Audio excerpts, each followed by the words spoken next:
എന്തായാലും champions trophy നാളെ first മത്സരം പാകിസ്ഥാനും ന്യൂസിലൻഡ് തമ്മിലുള്ള മത്സരം നടക്കുക.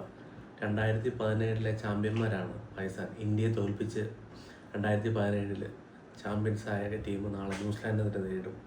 നാളത്തെ മത്സരം അത്ര നല്ല പ്രതീക്ഷയൊന്നും ആയിരിക്കത്തില്ല പാകിസ്ഥാനെ സംബന്ധിച്ചിടത്തോളം. കാരണം 2 മാച്ച് ന്യൂസിലാൻഡുമായിട്ട് അവരുടെ സ്വന്തം ഹോമിൽ തോക്കുവാൻ ഇടയായി പാകിസ്ഥാന്. അതിൽ സൗത്ത് ആഫ്രിക്കയോട് മാത്രമാണ് ഒരു ഭേദപ്പെട്ട മാച്ച് നേടുകയും ഏറ്റവും ഹയസ്റ്റ് സ്കോർ റൺസ് ചേസ് ചെയ്യാൻ പാകിസ്ഥാന് കഴിഞ്ഞു. എന്നാൽ ആ ഒരു പ്രതീക്ഷയിൽ രണ്ടാമത്തെ മാച്ച് ന്യൂസിലാൻഡിനെതിരെ കളിക്കുകയും പിന്നെയും ആ മാച്ചിൽ 243 റൺസിന് പാകിസ്ഥാൻ ഓൾ ഔട്ട് ആവുകയാണ് ചെയ്തത്. പിന്നെ ന്യൂസിലാൻഡ് 45ാമത്തെ ഓവറിൽ ഈസി ആയിട്ട് ആ സ്കോർ ചേസ് ചെയ്യുകയും ചെയ്തു. ബാറ്റിങ്ങിലാണ് പാകിസ്ഥാൻ്റെ ഒരു കൺസേൺ. എന്തായാലും ബോളിങ്ങും വേണ്ടത്ര ഷൈൻ ഷാ അഫ്രീദി ആയാലും നസീം ഷാ ആയാലും ആരിസ് റാഫിന് ഇഞ്ചുറിയാന്ന് പറയുന്നു. അറിയില്ല, ബോളിങ്ങിലും ബാറ്റിങ്ങിലും ചെറിയ കൺസേൺ ഉണ്ട്. എന്നാലും പാകിസ്ഥാനെ സംബന്ധിച്ചിടത്തോളം ഏത് ടീമിനെ തോൽപ്പിക്കാനും കഴിയും, അവരെ ഏത് ടീമിനെ തോൽപ്പിക്കാനും പറ്റും. അങ്ങനെ ഒരു സാഹചര്യമാണ്. എന്തായാലും നാളെയാണ് ഉദ്ഘാടന മത്സരം, നാളെ നടക്കുകയാണ് പാകിസ്ഥാനും ന്യൂസിലാൻഡും തമ്മിൽ. നമ്മളെ സംബന്ധിച്ചോളം നമുക്കും ഇമ്പോർട്ടൻ്റ് ആണ്. രണ്ടാമത്തെ മത്സരം പാകിസ്ഥാൻ ഇന്ത്യയുമായിട്ടാണ്. അതുകൊണ്ട് ഇന്ത്യക്ക് നോക്കുകയാണെങ്കിൽ ഫസ്റ്റ് മത്സരം ബംഗ്ലാദേശുമായിട്ടാണ്.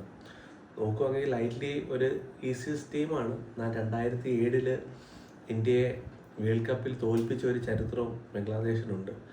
ഇതിരുന്ന നാളെയല്ല മറ്റന്നാൾ നല്ലൊരു മത്സരം ഇന്ത്യക്ക് എന്തായാലും ബംഗ്ലാദേശിനെ കാഴ്ചവെക്കാൻ കഴിയുവാണെങ്കിൽ നമ്മളെ സംബന്ധിച്ചിടത്തോളം രണ്ടാമത്തെ മത്സരം പാകിസ്ഥാനെതിരെയാണ്.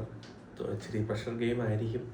എന്നാലും കറണ്ട് ഫോം വെച്ച് നോക്കുമ്പോൾ ഞാൻ ഇന്ത്യക്ക് തന്നെയാണ് അതിനകത്ത് ചാൻസ് കാണുന്നത്. ബാറ്റിങ്ങും ബോളിങ്ങും എന്തായാലും ഇന്ത്യക്ക് ഈ പ്രാവശ്യം ഫാസ്റ്റ് ബോളിങ്ങിൽ അത്ര വലിയ പ്രതീക്ഷയൊന്നും കാണുന്നില്ല. 2023 മെയിൻ കാരണമെന്ന് വെച്ചാൽ നമ്മുടെ ഫാസ്റ്റ് ബോളിംഗ് ആയിരുന്നു. ബുംറയും ഷാമിയും ചേർന്ന് നല്ലൊരു തുടക്കം. അതായത് ആദ്യ 10 ഓവർ തന്നെ നല്ലൊരു രീതിയിൽ സ്ട്രൈക്ക് ചെയ്യുകയും വിക്കറ്റ് എടുക്കുകയും അവരുടെ മധ്യനിരയെ നമുക്ക് പവനിലേക്ക് അയക്കാനും കഴിഞ്ഞു. അതാണ് നമുക്ക് 2023 വേൾഡ് കപ്പിലുള്ള മിക്കുള്ള മാച്ച് നമ്മൾ ജയിക്കാനുള്ള കാരണം. ബുംറയുടെയും ഷാമിയുടെയും ഔട്ട്സ്റ്റാൻഡിങ് ബോളിംഗ് ആയിരുന്നു. എന്നാൽ സിറാജിന് ഭേദപ്പെട്ട ഒരു സപ്പോർട്ട് കാഴ്ചവെക്കാനും കഴിഞ്ഞു. എന്നാലിപ്പോൾ ആ ഒരു ഷാമി ഇഞ്ചുറി കഴിഞ്ഞിട്ട് വന്ന ഷാമി എത്രമാത്രം പവർഫുള്ളാണ്, എത്രമാത്രം ഷാമി ഫിറ്റാണെന്ന് കൺസേൺ ഉണ്ട്. ബുംറ ഇഞ്ചുറിയാണ്, പുറത്താണ്. അർഷദീപ് റാണ എൻ്റെ അഭിപ്രായത്തിൽ രണ്ട് ഓടിയെ കളിച്ചു. അർഷദീപ് സിംഗും അധികം ഓടിയോ 4-5 ഓടിയോ മാത്രമേ കളിച്ചിട്ടുള്ളൂ. ഇൻഎക്സ്പീരിയൻസ് ആയിട്ടുള്ളൊരു ഫാസ്റ്റ് ബോളിംഗ് യൂണിറ്റാണ്. പക്ഷേ ഇംഗ്ലണ്ടിനെതിരെ നോക്കുകയാണെങ്കിൽ സ്പിന്നർമാരാണ് മിക്കുള്ള കളിയിൽ നമുക്ക് ടേണിംഗ് പോയിൻ്റ് ആയത്.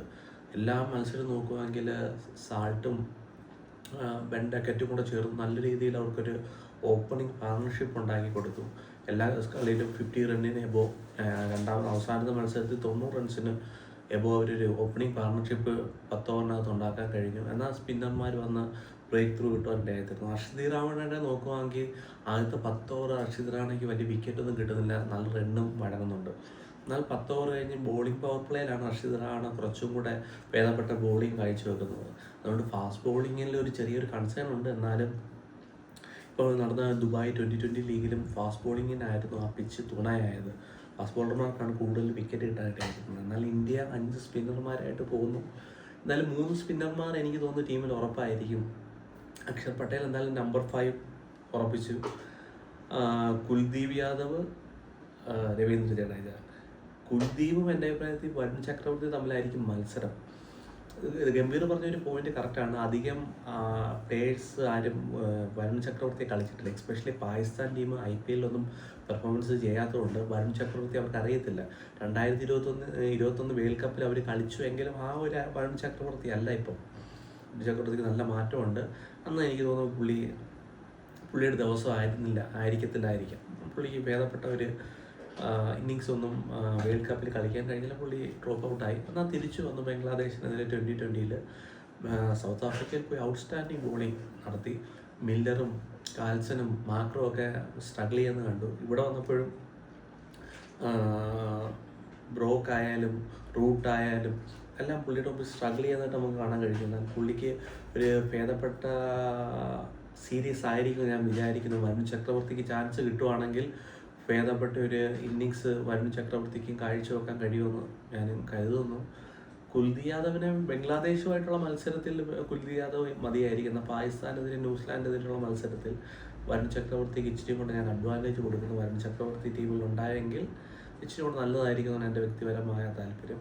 പിന്നെ നമുക്ക് ടീം പരിശോധിക്കുകയാണെങ്കിൽ രോഹിത് ശർമ്മ, ശുഭ്മൻ ഗില്ല്, KL രാഹുൽ, പിന്നെ KL രാഹുൽ, ശ്രേയസ് അയ്യർ, അക്ഷർ പട്ടേൽ, ഹാർദിക് പാണ്ഡ്യ, രവീന്ദ്ര ജഡേജ, കുൽദീപ് അല്ലെങ്കിൽ വരുൺ ചക്രവർത്തി, ഷാമി, അർഷ്ദീപ് സിംഗ്. ഞാൻ അർഷ്ദീപ് സിംഗായിട്ടാണ് പോകാൻ താല്പര്യപ്പെടുന്നത്. ആദ്യത്തെ 10 ഓവർ നമുക്ക് വിക്കറ്റ് വേണം.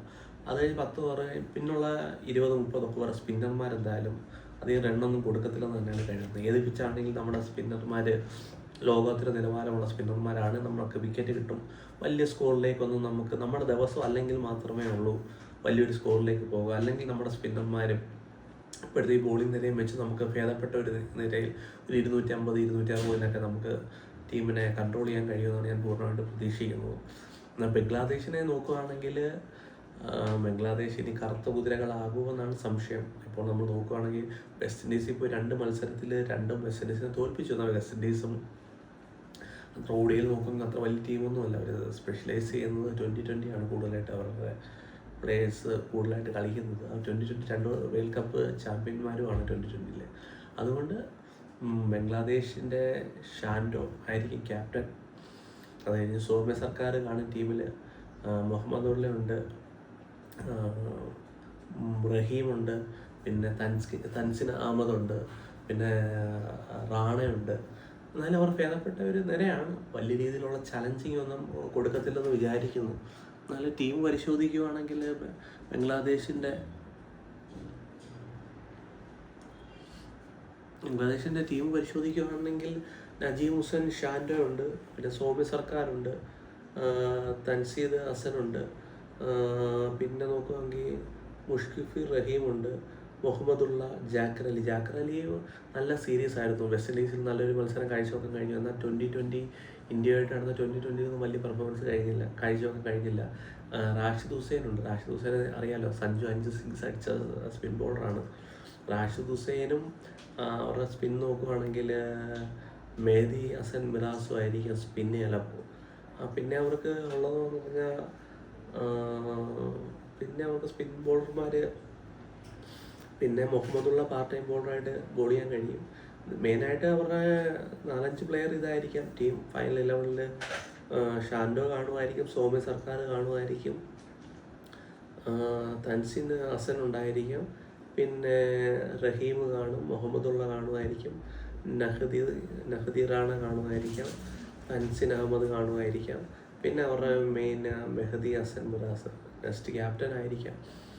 ഷാൻഡോയ്ക്ക് ഈ സീരീസ് എന്തായാലും വളരെ ഇമ്പോർട്ടൻ്റ് ആയിരിക്കും. ഷാൻഡോയുടെ കീഴിൽ പാകിസ്ഥാനിൽ പോയി ടെസ്റ്റ് ജയിച്ചു എങ്കിലും അത് കഴിഞ്ഞിട്ടുള്ള അത്ര ഇന്ത്യയിൽ വന്നായാലും ടെസ്റ്റ് തോൽക്കാനിടയായി. പിന്നെ 2020 മത്സരവും ഒരു മത്സരം പോലും ജയിക്കാൻ കാഴ്ചവെച്ചില്ല. ഷാൻഡോയെ സംബന്ധിച്ചോളം ഇമ്പോർട്ടൻ്റ് മാച്ച് ആയിരിക്കും.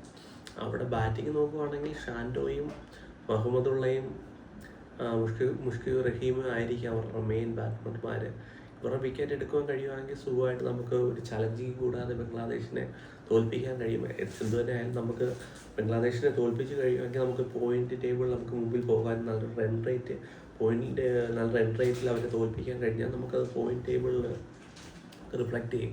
രണ്ടാമത്തെ മാച്ചിൽ നമുക്ക് വലിയ ടെൻഷൻ കൂടാതെ പാകിസ്ഥാനെ നേരിടാൻ കഴിയും. പാകിസ്ഥാനെ സംബന്ധിച്ചിടത്തോളം വളരെ ഇമ്പോർട്ടൻറ്റ് മാച്ചാണ്. ന്യൂസിലാൻഡുമായിട്ട് അവർക്ക് ജയിച്ചാലേ മതിയാവത്തുള്ളൂ. 2 പ്രാവശ്യം ന്യൂസിലാൻഡ് പാകിസ്ഥാനെ തോൽപ്പിക്കുകയും ചെയ്തു.